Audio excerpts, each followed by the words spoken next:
Hey, what's up guys? So in today's video I'm going to be making a fingerboard out of paper. So the supplies I'm going to be using is glue, a mechanical pencil or pencil, a scissors, paper, and clamps.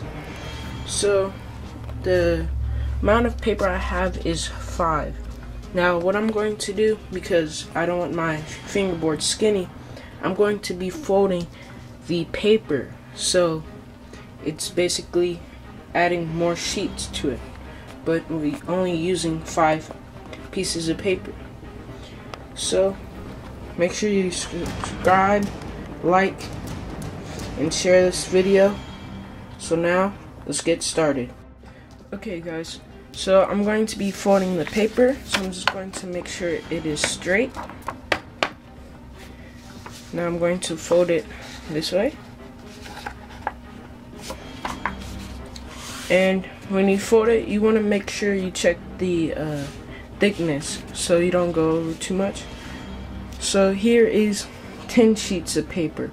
As you can see, it's a pretty good thickness, but I'm going to fold it one more time.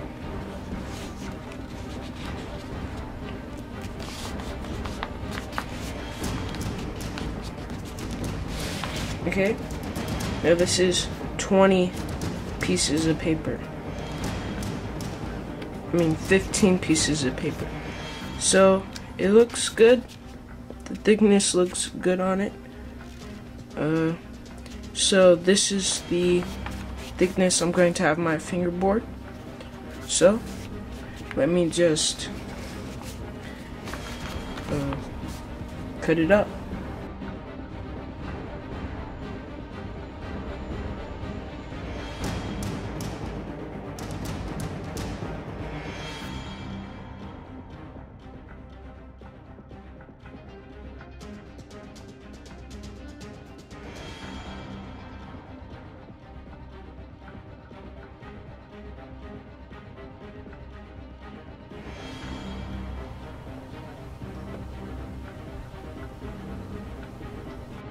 Okay guys, so you can see I've cut all my paper veneers out. So the paper veneers are bigger than the fingerboard because the paper needs to fold and mold around the fingerboard. And if you have the paper that's actually that's as the size of the fingerboard, it might not create as good as a mold. And you can also shape out how you want your fingerboard.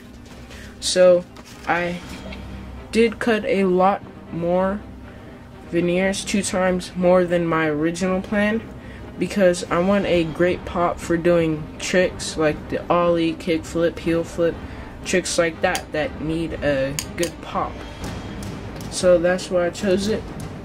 So now all I have to do is just glue these together with my trusty Elmer's glue, and then I'll show y'all how to clamp them together.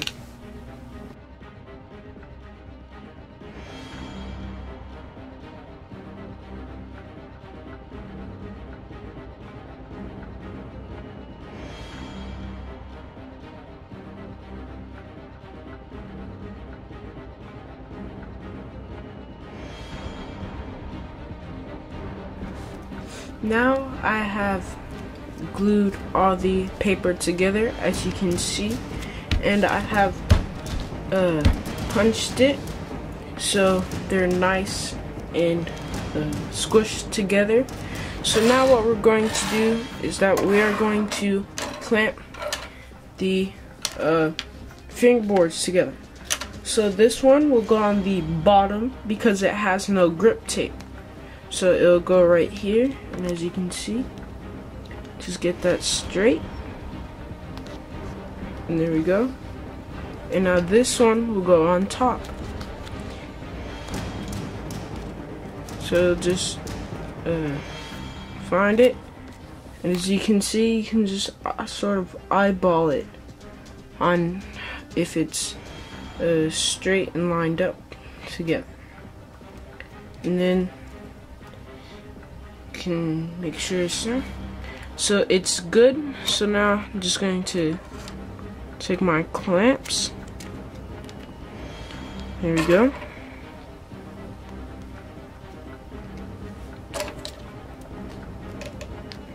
So as you can see, I'm clamping the board. So I like this because I have 6. So I'm going to be doing this. So as you can see, it's all nicely clamped. And that's it. And on the bottom 2, the boards are clamping together. And as you can see, the paper is sort of already taking the shape. And you don't want to wait for the glue to dry, because then it won't take the mold. I mean, it'll take the mold, but it won't last as long. So you need to make sure that the glue is still a little bit wet, so it can take the mold and it will last a lot longer. So now all we have to do is just wait a day, and well, we can take it out of our DIY mold and see how it is.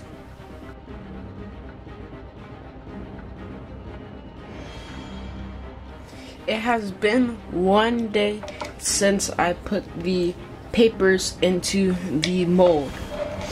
So now I'm going to take off the clamps. But what you want to do to make your life easier is when you take off the clamps, still hold the board in. See, so you still have the board in the same position it has been in. So now you can trace around the fingerboard so you know where the stuff is. So now you can see the outline of the board and where you need to punch out the holes.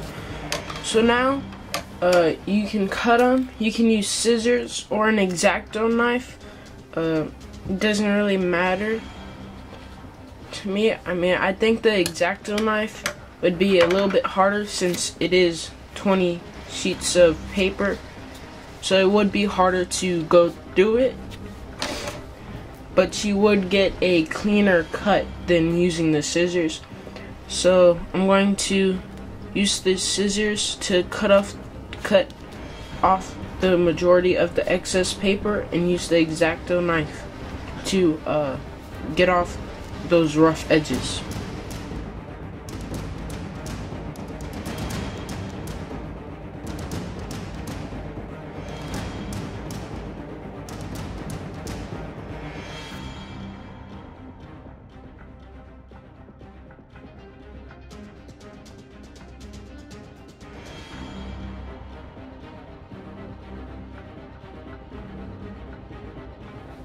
So I have trimmed out the fingerboard, and it is a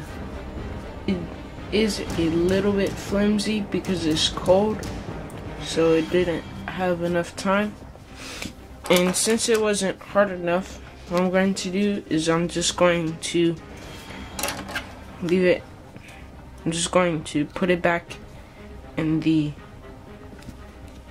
DIY mold I made with my 2 fingerboards. I'm just going to press it around so the fingerboard gets the shape back. Yep, so just do a little bit of that, and it has got its shape back. So now what we need to do is that we just need to poke out these holes. Okay, so I'm done punching out the holes for the fingerboard, and while I was punching out the holes for the fingerboard, I was bending it because it's not fully dry yet.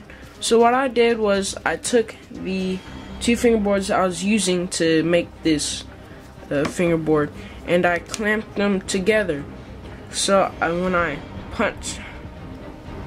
when I push through, it would go through both boards, and I would know that the holes are good and lined up. So as you can see, it comes out the other side. So it did take the mold a lot better and stuff.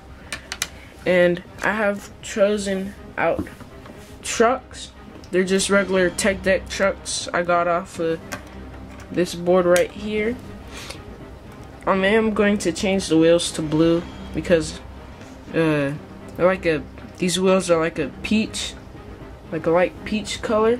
So I will change the wheels, and I also kept the grip tape from this board because it's better to keep the grip tape so you have some on the fingerboard you make. I mean, this isn't going to last very long because it already been off and it been sitting and stuff. But yep, let me just get to it. Hope y'all like the time lapse.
I have completed my first ever DIY paper fingerboard.